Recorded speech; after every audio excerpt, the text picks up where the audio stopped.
Hey guys, and welcome to my channel and my very first video. I am the guy with a pixelated face. I'm just an old guy living in South Africa, kinda handy, and I love tinkering with cars. That is my primary hobby. Firstly, the reason for the pixelated face. I am old and ugly, trust me, this is not something that you want to see. Secondly, which I suppose is the real reason, I have a regular day job. YouTube is not my income. YouTube is not my second income. I'm not even planning for YouTube to be any income. But in case I unwittingly end up in some sort of YouTube controversy because I say something stupid or wrong or anything like that, I'd like to try and keep it from interfering with my day job. We've all seen how stuff goes sideways online these days. Then I just quickly want to address monetization. The channel and the videos on it are monetized or will be monetized. That is not for me to actually make an income. This was covered by Potholer54. Some of you might be familiar with him. He's one of the very, very old YouTubers who also made videos and did not monetize them. But later it was found that the YouTube algorithm will actually ignore your videos to a very large extent if you don't monetize them. So I really want my videos to reach the audience that it is intended for, car enthusiasts that's busy fixing their car or doing an upgrade on their car on a model probably similar to mine. So the videos are monetized for that reason. You're welcome to use an ad blocker. It won't hurt me at all. It's absolutely free to use an ad blocker just to get rid of the ads. Then I want to quickly chat about what this channel will be about. It'll primarily focus on maintenance and upgrades of my vehicle, which I'm hoping if you are watching my little niche channel, you will have a very similar vehicle that you also want to do maintenance on or do some upgrades to. It's a 2011 BMW 335i E93. That's the Cabrio. So it'll pretty much be valid for the E90, which is the 4-door, E91, which is the touring or station wagon, E92, which is the coupe, and the E93, which is the Cabrio. It's 2011, so post 2010, so it has the N55 engine. It is also post LCI, and it's fitted with the 7-speed DCT gearbox. It does have the Harman Kardon sound package. Some of these little details do come in handy to if I cover them now, because there are some differences when you have the different sound package options. The other thing, for instance, is it does not have a limited slip diff. I have seen some 335s out there with the M3 limited slip diff. Mine has a regular open diff. It doesn't have the M styling package, so biggest difference there is you'll see on the front seats there's no adjustable lumbar support, no adjustable knee support. The car is around about 187,000 kilos on the clock. I think it might be a little bit more, a little bit less, but I think it's around about in that region. While we're talking about kilometers, is most of the time when I speak in terms of units here, it'll be SI units. There are exceptions. When you get to stuff like boost, it's generally expressed as PSI. We'll see whatever the software uses as its units of measure. We'll probably just stick to that. But feet and inches, that kind of stuff, you probably won't hear a lot. I just want to note some other differences that I've seen in other videos, differences in the builds between regions. The first and most obvious one is going to be that my car is right-hand drive. It's not left-hand drive like the majority of the world. It does have iDrive installed already, so I've seen there are some 3 Series out there, even 335s without iDrive, which is something that you won't really see in South Africa. Maybe some of the smaller vehicles, like maybe the 320 or something, might not have iDrive, but the 335, I haven't seen one without iDrive. There's a lot of some other minor, there's actually not a lot of other differences. The rear seat, for instance, my rear seat is split with a center console, so it's actually 2 individual rear seats. It doesn't have a bench as a rear seat that I've seen in a lot of other 335s. And those are the major differences. Of course, when we get to stuff like where something is located in the vehicle, I'll try to remember to refer to it as passenger side or driver side, as some of the stuff does move depending on which side the steering wheel is. If you think about something like the fuse box behind the glove box, that'll be left hand side for me, but right hand side for a left hand drive vehicle. But then you get to stuff in the boot, wiring harnesses, they might not actually move. What is on the right hand side might stay on the right hand side. So a lot of that stuff you'll have to actually have a look when you are following along with my video. You'll have to just use a bit of common sense and see where what takes you and where things are in your car in relation to mine. One that comes to mind now that doesn't move, for instance, is the battery position. That is right hand rear corner. It doesn't matter whether it's a left hand drive or a right hand drive. So just bear that in mind, that there might be some differences here and there. Okay, then we're going to get to the upcoming projects. What are the current problems on my car?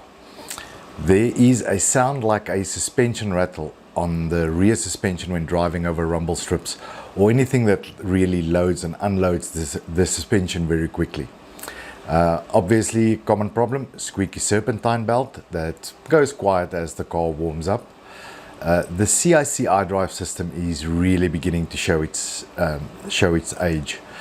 I mean, who plays DVDs these days? Who uses navigation that has preloaded maps? So yeah, the CIC system is probably going to be the very first change that I'll do. I'll cover that in another video. Generally, the handling just feels a bit sluggish, almost boat-like. The turn-ins are no longer crisp and sharp.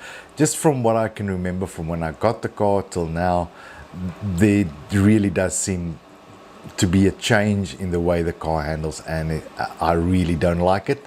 I want to address that. There is a steering wheel shudder when hard braking. So a lot of vibration on the steering wheel when braking hard. I have done some stuff to try and diagnose it. I mean, I've replaced all the rotors or discs. I actually prefer the word discs to rotors. Replaced all of them, replaced all the brake pads. It made no change. The brakes also don't feel as sharp as they used to. It's just that it just feels that you have to press a lot harder to get the same amount of braking that I can remember when I got the car. So that will also be addressed in an upcoming video. I have a coolant leak that is annoying. I do believe that I have isolated it to one of the header tanks on the radiator. That will address. Then in general, some of the buttons and the cup holders themselves are actually a bit sticky due to cool drink spills over the years. So that needs to be sorted out as well. Then we're going to get to the plans for the future. The first couple of items I just want to cover is what I have bought already and has either arrived or is in the process of being manufactured or is already en route. It's been shipped. I'm just waiting for it to arrive. First thing is a 12.3-inch Android 11 screen to replace the aging iDrive. I ordered it with a whole bunch of options. It has a reverse camera, but not the little standalone camera. I could actually buy it that it's integrated into the bootlet switch. There's a front-facing DVR camera that looks like it has some nice features on it. Traffic recognition, it'll tell you how far cars are ahead of you. It'll give you collision warnings. It'll give you lane deviation warnings, all that kind of neat stuff. TPMS, tire pressure monitoring system. That's not the same as the default one that's built in that checks rotational speed differences between the left and the right hand side, and then will tell you if tire is flat or not. This is real pressure monitoring. So it is actually little valve caps that you screw onto each tire, and it'll actually tell you the temperature and the pressure of each tire. I've also ordered a Wi-Fi OBD2 connector. I don't quite know what I'm going to do with it right now. The whole idea is that it'll be used later with MHD when we actually flash the ECU with MHD to remap it, etc. So the OBD2 connector is mostly for that, but looked like there might be some other neat stuff that you might be able to do with it along with the Android screen. So we'll see once we get all of that going. I did order a brake upgrade package, so I did order a full EBC brake package. So those are 4 drilled and, well, they're not drilled, dimpled and slotted rotors with EBC pads, just to see if the problem is on the brakes or if it's actually a suspension issue. I also did order a full front and rear suspension bushing renewal kit. So those will be polyurethane bushes. We'll strip out all the suspension arms, control links, etc. Press out the bushes and press in some new polyurethane bushes. The plastic oil filter cap at the engine, I'll cover that in a video what I actually did there. Mine is kind of a little bit stuffed right now, so I did order a aluminium billet one that has arrived, so that is ready to go in. Then the next thing that we're going to do is a gearbox fluid and filter service. That also has arrived already. I have enough fluid. I think I have 7 liters. The gearbox takes 6.5 liters.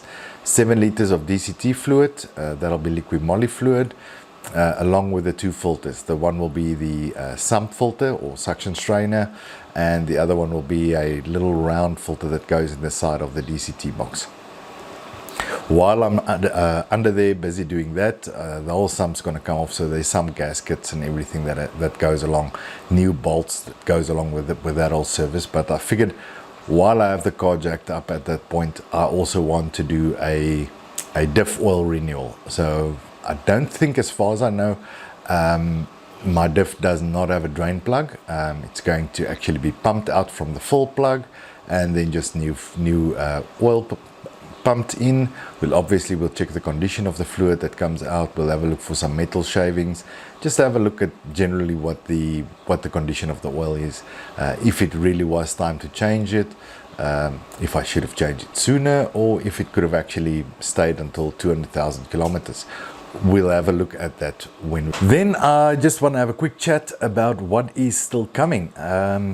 So again, referring back to the list of problems that I have, the serpentine belt will be replaced. We'll have a look at the idlers and tensioner, how the bearings look in the rollers.